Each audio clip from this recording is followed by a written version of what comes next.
नमस्कार दोस्तों, घुमक्कड़ पहाड़ी के आज के व्लॉग में आपका स्वागत है। और आज हम आपको उत्तराखंड की संस्कृति से जुड़ी हुई एक अद्भुत चीज़ दिखाने आए हैं। ये फूलदेई एक तरीके का त्यौहार कहा जाता है, होली से पहले मनाया जाता है और एक तरीके से अगर कहा जाए तो पहाड़ की संस्कृति से ओतप्रोत है।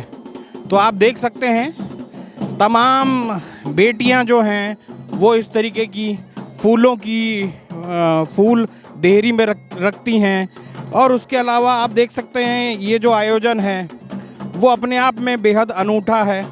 इस आयोजन में आप तमाम वाद्य यंत्र देख सकते हैं, तमाम बेटियां यहाँ पर देख सकते हैं कि वो किस तरीके से फूल लेके जा रही हैं। और ये फूल जो हैं ये देहरियों पे रखा जाता है और इसी तरीके का आयोजन लगातार ये होता है। और आगे देखते हैं कि किस तरीके से आप देख सकते हैं पीछे डोलियाँ भी हैं, छंतोलियाँ भी हैं। एक तरीके से हर चीज़ ये कोशिश की गई है वो रखने की।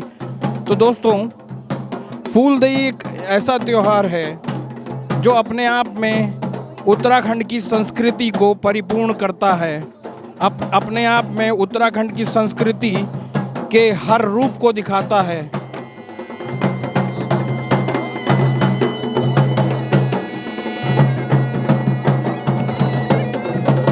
तो उत्तराखंड का जो लोक पर्व अगर कहा जाए तो वो उसको कहा जाता है सर्दी और गर्मी के बीच का जो खूबसूरत मौसम।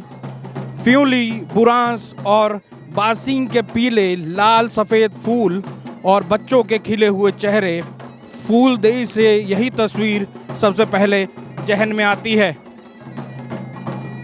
और उत्तराखंड के पहाड़ों का लोक पर्व फूलदेई कहा जाता है। नए साल का, नई ऋतुओं का, नए फूलों का आने का संदेश देने वाला ये त्यौहार माना जाता है। आज उत्तराखंड के गांव और कस्बों में मनाया जाता है। चैत के महीने की संक्रांति को जब ऊंची पहाड़ियों में बर्फ़ पिघल जाती है तो सर्दियों के मुश्किल दिन बीत जाते हैं। उत्तराखंड के पहाड़ बुरांस के लाल फूलों की चादर ओढ़ने लगते हैं। तब पूरे इलाकों की खुशहाली के लिए फूलदेई का त्यौहार मनाया जाता है। यह त्यौहार आमतौर पर किशोरी लड़कियों और छोटे बच्चों का पर्व है। फूलदेई के दिन लड़कियां और बच्चे सुबह सुबह उठकर फ्यूली, बुरांस, बासिंग और कचनार जैसी जंगली फूल इकट्ठा करते हैं। इन फूलों को रिंगाल की टोकरी में सजाया जाता है। टोकरी में फूल पत्तों के साथ गुड़, चावल और नारियल रखकर बच्चे अपने गांव और मोहल्लों की ओर निकल जाते हैं। इन फूलों और चावलों को गांव के घर की देहरी यानी मुख्य द्वार पर डालकर लड़कियां इस घर की खुशहाली की दुआ मांगती हैं। इस दौरान एक गाना भी गाया जाता है। फूलदेई क्षमा देई, जैतुक दैला उतुक सही, दैनी द्वार भर भकार। फूलदेई त्यौहार में एक द्वार पूजा के लिए एक जंगली फूल का इस्तेमाल होता है, इसे फ्यूली कहते हैं। इस फूल और फूलदेई के त्यौहार को लेकर उत्तराखंड में कई लोक कथाएं मशहूर हैं। साफ तौर पर कहा जाता है कि एक कहानी इसमें लोक कथा ये भी है कि एक विश्वकन्या थी जिसका नाम फ्यूली था। फ्यूली जंगल में रहती थी, जंगल के पेड़ पौधों और जानवर ही उसका परिवार भी थे। फ्यूली की वजह से जंगल और पहाड़ों में हरियाली थी, खुशहाली थी। एक दिन पूरा देश का एक राजकुमार जंगल में आया। फ्यूली को राजकुमार से प्रेम हो गया।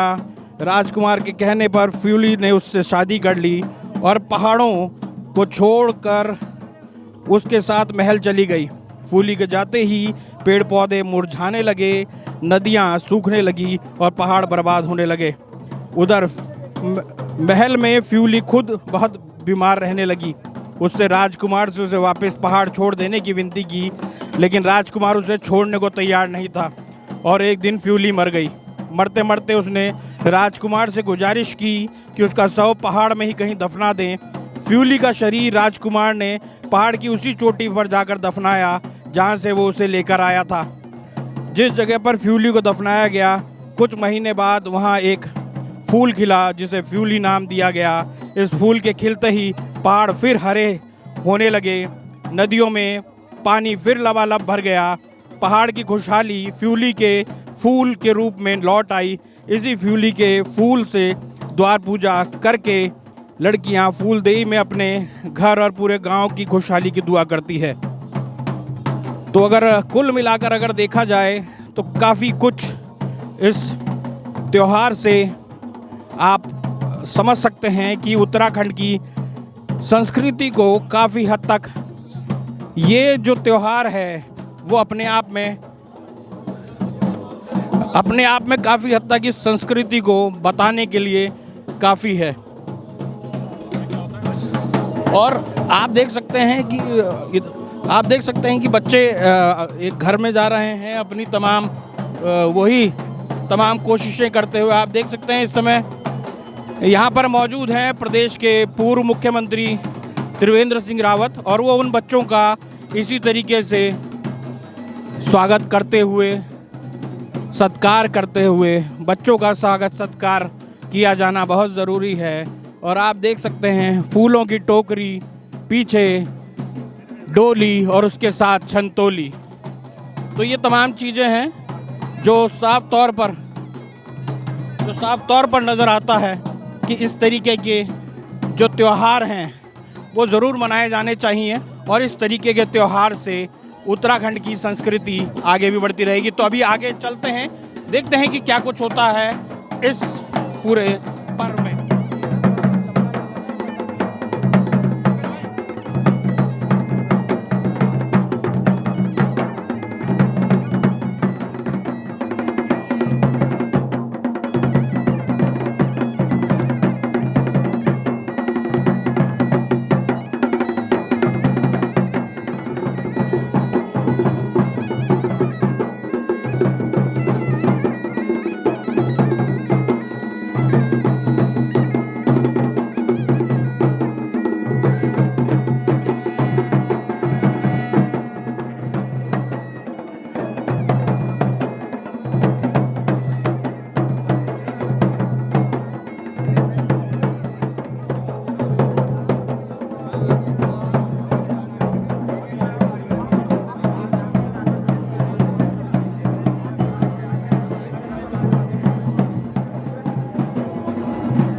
तो दोस्तों, फूलदेई की हम बात कर रहे हैं। पारंपरिक और पौराणिक हमारा त्यौहार है, लोक पर्व कहा जाता है।